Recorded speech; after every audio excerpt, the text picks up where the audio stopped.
Oh my God, this is raining so hard you can't even see it. Oh man. Wow. It looks like a freaking hurricane. Alright, I had to activate the four-way flashers.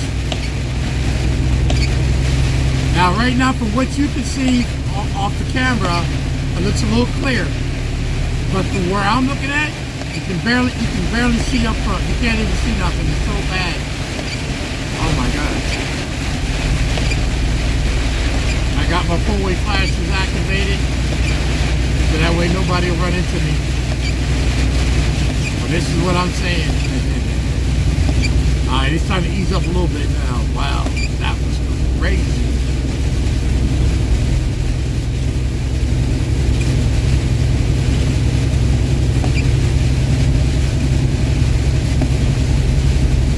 Right now heading into back into Harrisburg right now, heading to Constantine.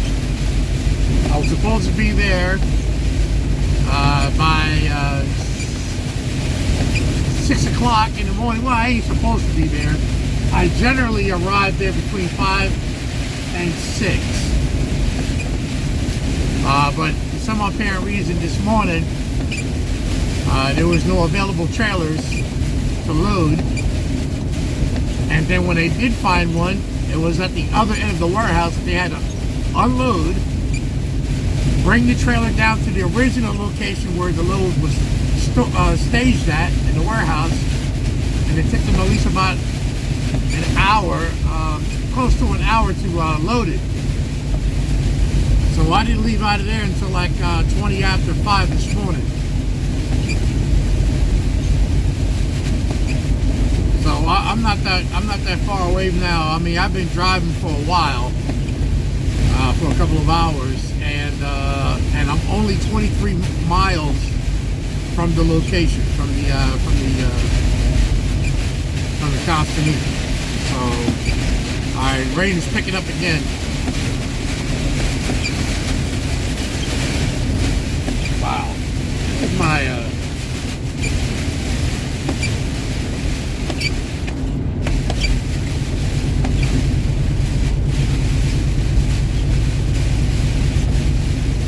that's crazy.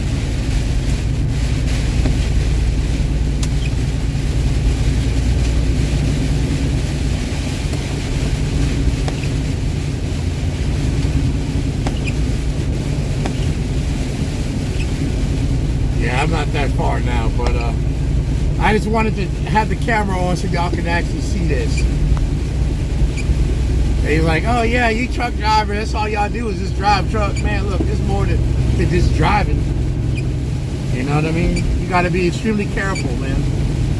Not only that, you have to worry about your logbooks.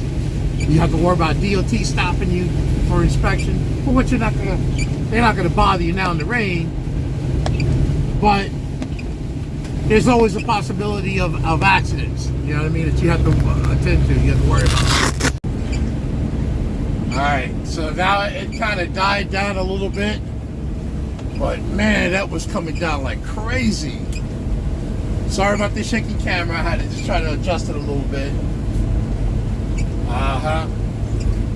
But it's coming down. But they were talking about flood watches and stuff like that all this morning anyway. And you know, and I just want to give y'all an opportunity to see what us drivers have to go through, man. Because like I said, look at this right here. Prime example. You know better. Again, I don't understand why people do that. Like, you know, you're too close to the vehicle. You have all that room sitting up there, all that room, and yet when they want to get over, they come right on the vehicle to make a pass. And here's the worst part right here. I thought he was going to go into the rest area. He went right on by it. So there was really no need for him to come and pass me and then jump right in front of the vehicle like that. You know what I mean? And you're going to do that in inclement weather too. So it's one thing being wrong, but it's one thing being adamantly wrong. And you do it anyway. That's just idiotic. It's idiotic. So right now, as you can see, I don't know if you can see it on my GPS, but I'm 19 miles actually from the location, but only 11 miles from the exit, which is exit 247 that I got to get off of. Yeah, exit 247, or Harrisburg East, towards Hershey. So it's not a bad run. You know, I was over the road, and I'm still considered an over the road driver. But right now I'm on a dedicated account where they pick up the freight from the airport, and then they take it to the warehouse. I don't pick it up from the airport per se, but they take it, deliver it to the airport, and then I pick it up from the airport, take it to the warehouse, and then they take it and load it on the trucks, and then we disperse it out wherever it needs to go.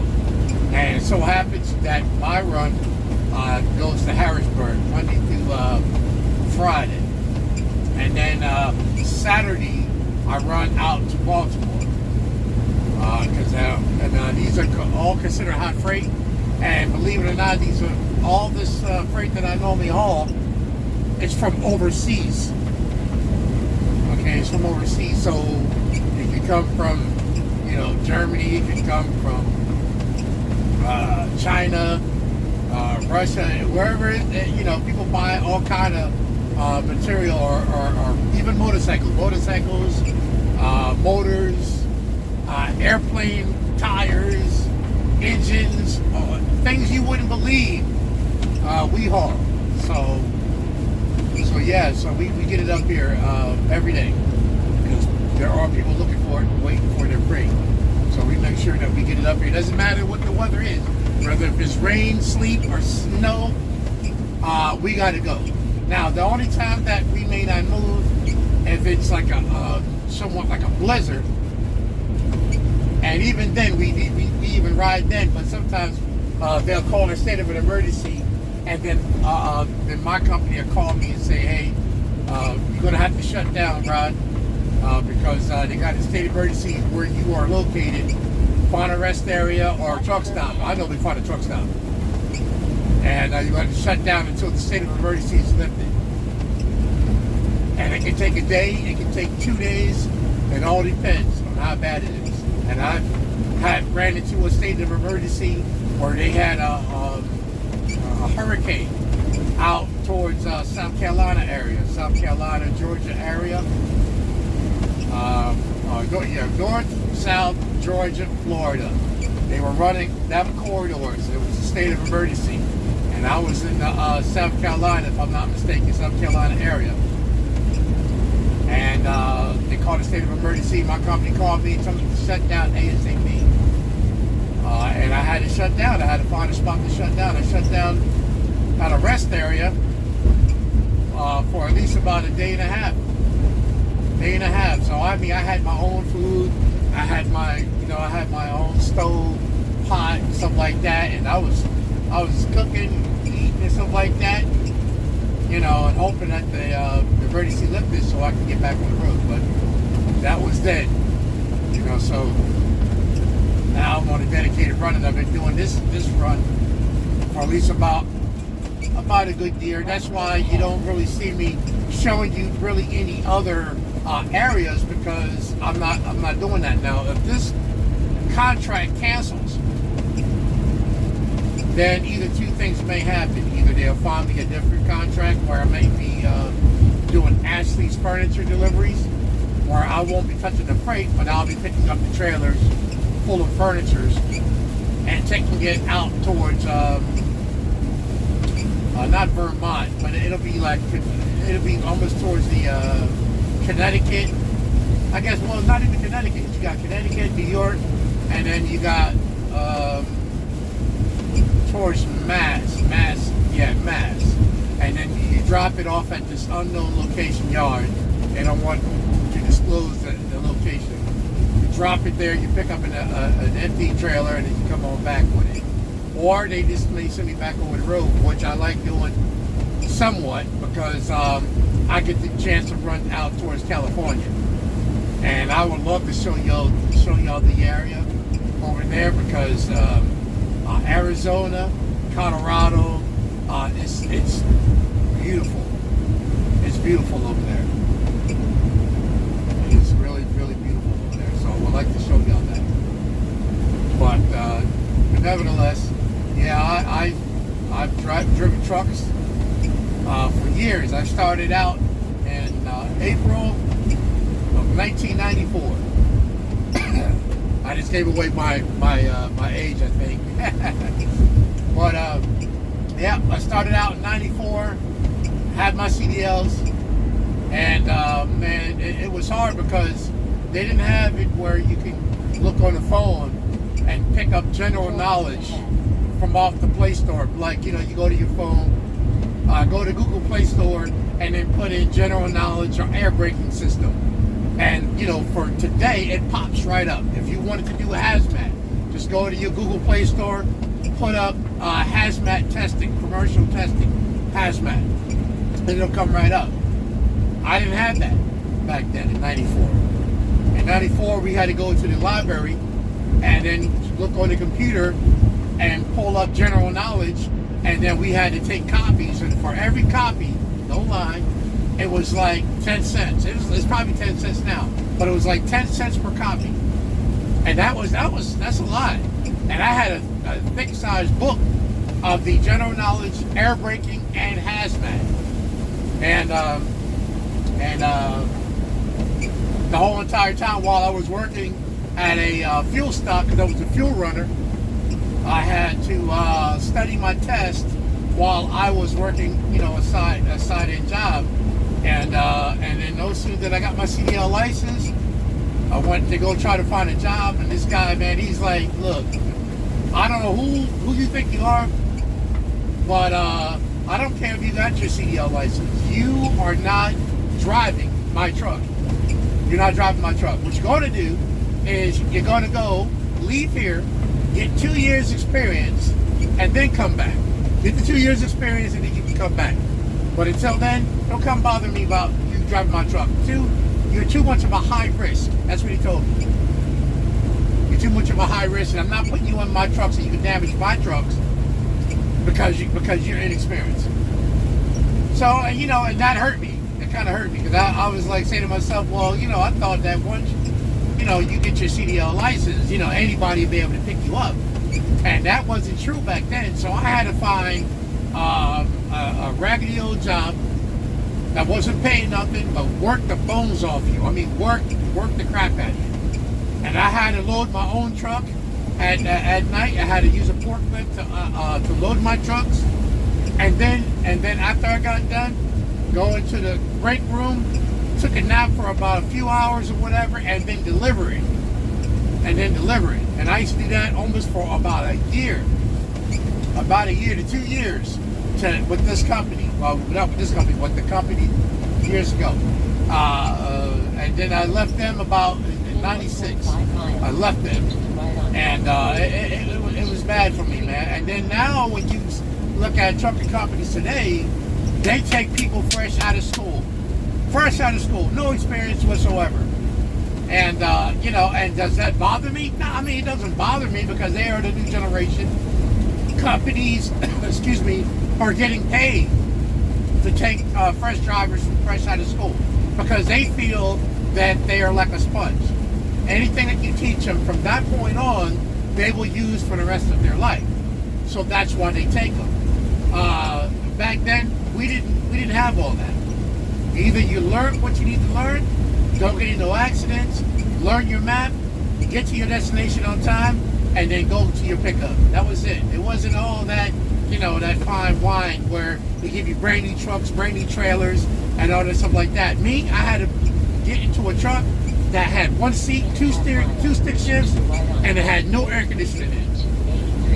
And the temperature outside may have been like 90 degrees, but it felt like 105, 110 inside the cab because all that heat from the engine was coming up from the floor. And then the floor box where the gear shift was had a hole where the heat was coming up right up from the freaking hole. And you sweating all day, you just sweating, burning up. But I had to do it because I needed the experience. I needed the experience. And now the companies today, they don't mind taking drivers today. Because why? Because A, the insurance pays them for a certain amount of drivers if they get into an accident or they destroy the trucks. That's like a write-off for the company. Same thing with new trucks. The new trucks that come in or whatever, some of the like hypothetically international Freightliner, they all give away a certain amount of free trucks to large companies for tryouts, and it's a tax write-off for the company and also for the manufacturers who's giving the trucks away. Because if you like the trucks, then you'll go out and you'll go back to the same company, and then you'll buy more trucks from them. That's why they get new trucks. You know what I mean? And and they're starting that. They're starting that where they're giving new trucks to inexperienced drivers, and then the inexperienced drivers turns around, destroys the trucks, and then it makes it look bad because now not only that everybody knows about the company that, hey, why are you hiring drivers that has no experience? You know what I mean? But like I said, like I explained, I don't have a problem with it. I mean, I don't run the company. I just drive more. You know, I mean, does it put a bitter taste in my mouth that I had to work 2 years to get my experience in order for somebody to look at me versus somebody who comes in with no experience, jumps into a new truck, new trailer, drives, and then within 3 months' time, no lie, within 3 months' time, they turn around and make him as a instructor to teach another new driver who doesn't have no experience. So how does that work? You two drivers with no experience, either one of you, but you're teaching another driver how to drive, and neither one of you have experience. So I mean, me personally, like I said, I don't have a problem with it. But I do call it as I see it. I do call it as I see it. And like I said, hey, as long as that, when they get around me or you driving or whatever, you drive around me like you had some sense, and you don't get no accident or hit my truck or hit anybody else that is around this vehicle, I don't have a problem with any company hiring somebody who's inexperienced. Because you have to start somewhere. You have to start somewhere, So, like I said, they are our future. They need to be taught correctly, especially when driving trucks and stuff like that. I've seen instructors who get out of the truck and they just let them go. They let the drivers do the best they can to get into the hole, and they don't have no idea how to set up properly, how to evaluate the area that they're looking at. They don't get out and do an overall walk around the vehicle. I mean, all that is important. Hypothetical. They had a driver day for yesterday. It was at night.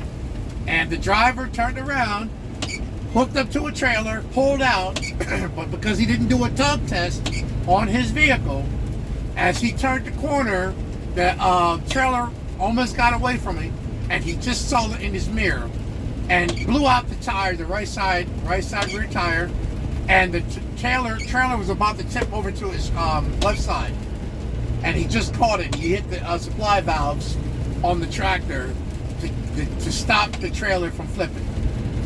And this ain't his first time he done that. This is the second time he done that. You know what I mean? But what I'm saying is that we have to be a little bit more cautious about what we're doing. Yes, we need the experience. Yes, I know there's an enjoyment of driving trucks, but these trucks are dangerous. And me personally don't want inexperienced drivers who have no idea what they're doing around me. Because I had a driver about a month ago who's inexperienced. My wife was driving, same company that I'm driving for right now, happened to rear end my wife car. And not only did he rear-ended her, but he kept going. My wife got the trailer number and the truck number from off his truck, and I don't know what happened from that point on.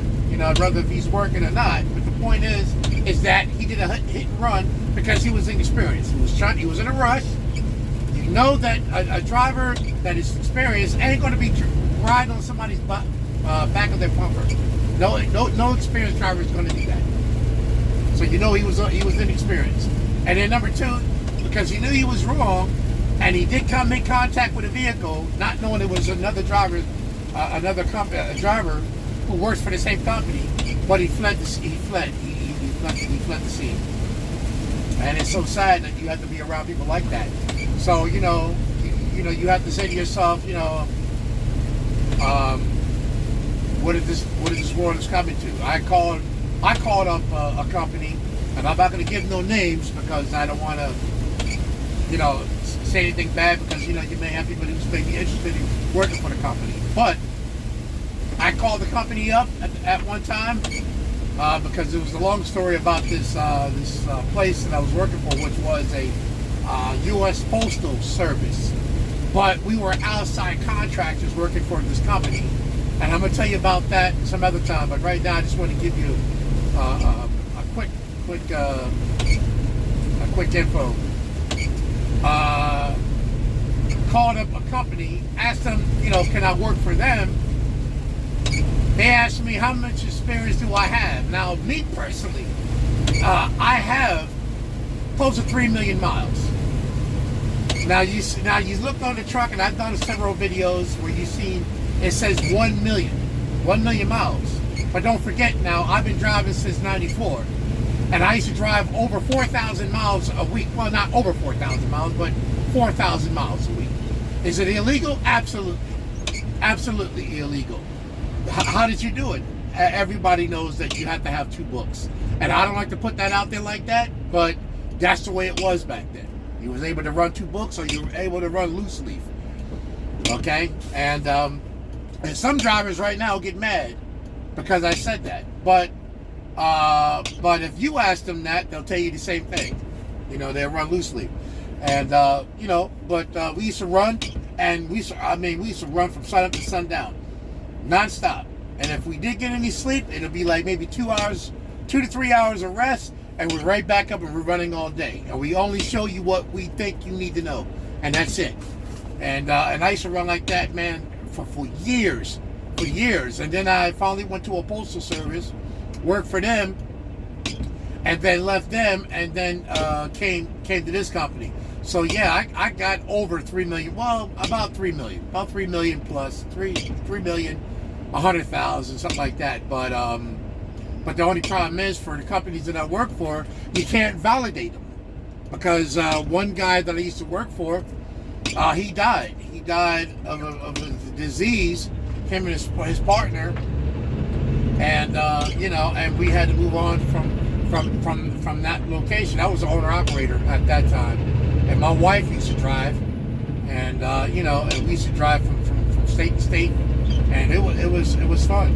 But nevertheless, the company said, well, with the experience that you have, we can't hire you.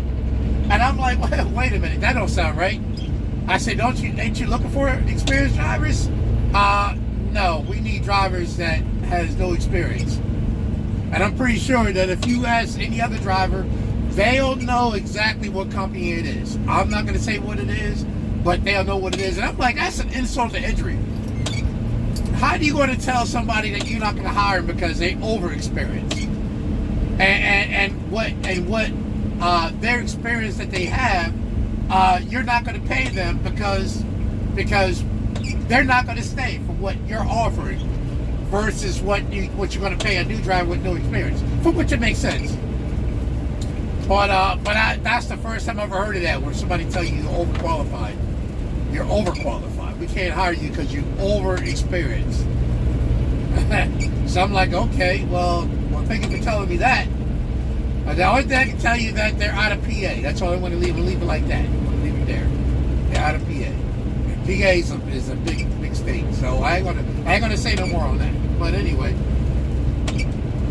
it was rough. And then I came here to this company in 2013. I came to this company in 2013. May 1st of 2013, and I've been with them ever since. Okay. Now you're probably wondering. You want to probably ask me how I feel about this company. What do you think about this company? This, and that, blah blah blah. That and third. I'm gonna tell you this like I'm gonna tell everybody else, and I don't pull punches. This company is no different than any other company. The only difference between this company and any other company is the color of the truck and the name. But everything remains the same. Everything is the same. It's no different. It's no different. That's what I'm going to say about that. I mean, I'm not saying that it's a bad company to work for. I mean, they do take care, their drivers when they need to take care of them. And they pay you your miles, this and that, whatever. But every company has their ups and every company has their downs. And, every company preach that they're the best company out there versus the company that you're working for. And me personally, all companies are all the same. They make a lot of promises. They only deliver only half of that, and they want extra for what they pay you. So I'm gonna leave it for that. So, but anyway, we're almost here at our destination right now. Normally, when you see me drive through here, it's at night. It's at night when I'm normally coming through here. But once again, like I told you, the freight was there, but they had somehow, and this is what I don't like. One of the reasons I don't like about this situation was I'm on a dedicated run. So that means that once I'm done with this load, hypothetically now, I'm done with this load, right? And I take this empty back to the shipper. Once I back this into a door, that is not supposed to be touched other than the freight that they're going to place on there for me to take back up here to deliver. I should not have to look for a trailer. I should not have to drive all night hunting down a trailer. Or I have to sit until a trailer becomes available. Okay, that's a no-no. Okay, and that's one of the issues that I'm having right now. Because I should have been out of here, and around 3 o'clock or so, I'd only be riding and getting up here, and by the time I get up here, it's about almost close to 6 o'clock. It's still dark time. And this morning, all the trailers, when I came in at 1:30 this morning, all the trailers were gone. There was not one out in the yard to pick up, and the yard jockey had to find a trailer that was in a door that wasn't even occupied, but it was in a door that he had to pull out to even get this load right here loaded. And he said when he pulled that trailer out of the door, they had to offload that trailer. They had to offload it. Wasn't even occupied. They were just sitting there because they were using it almost like a storage. I'm like, what? He's like, yeah. So he had to empty it all out and then bring the trailer over to the other side of the warehouse where my freight was staged. Okay, where my freight was staged, and then after they loaded it all up, then they called me on the phone and said, your trailer is ready to just go and hook up or whatever, pull out, come in for your paperwork. And you see what time it is now. It's actually 8 o'clock. Like I told him, I said between 8 and 8:15 I'll be here.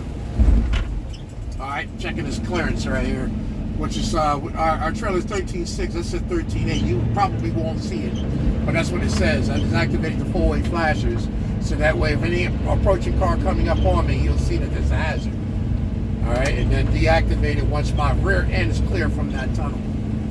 All right, I'm going to go ahead and activate the left turn signal as I approach the light, and I'm going to leave a space between me and that cross line right there. And then as this light turns green, I'm going to go ahead and approach the intersection with caution as I'm watching those vehicles come up. And if I see it clear, I'll just go ahead and take it. If not, I'll just wait until, like right now, I'm clear to go. He's making a turn. That car is still back there. And I'm going to make the left turn looking in my mirror and watching my left side and looking at that rear trailer and cleared that just because that car was beyond that line, that cross section line or that traffic light line. You know, you want to make sure you take a look at that. And as I come up on their approach, I look at my regularity of signs, which says 35 miles an hour, and I'm watching that bus. That bus right now is a hazard to me because he looked like he didn't want to stop. Even though I know he was, you have to treat it as a hazard. You know what I mean? Treat any vehicle or any vehicle that's around you as a hazard. Everything is a hazard. All right.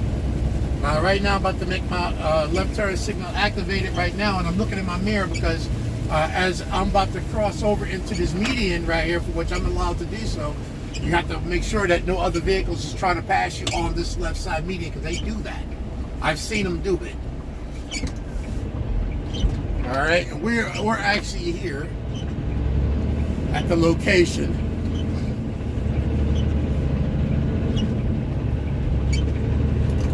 All right. As it's still raining, but we made time because technically my appointment time for this location is 8 o'clock, and the time is right now 8:02.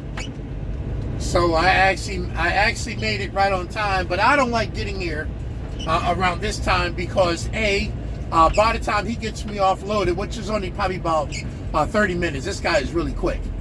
30 minutes, but I have to deal with all that traffic coming back, and it's going to be hell. All right. So you guys have a good day, and I appreciate you guys riding with me this morning. And I'll be talking to you guys on my next video. So have a good day if you can. It's raining over here, but God bless y'all. See you next time.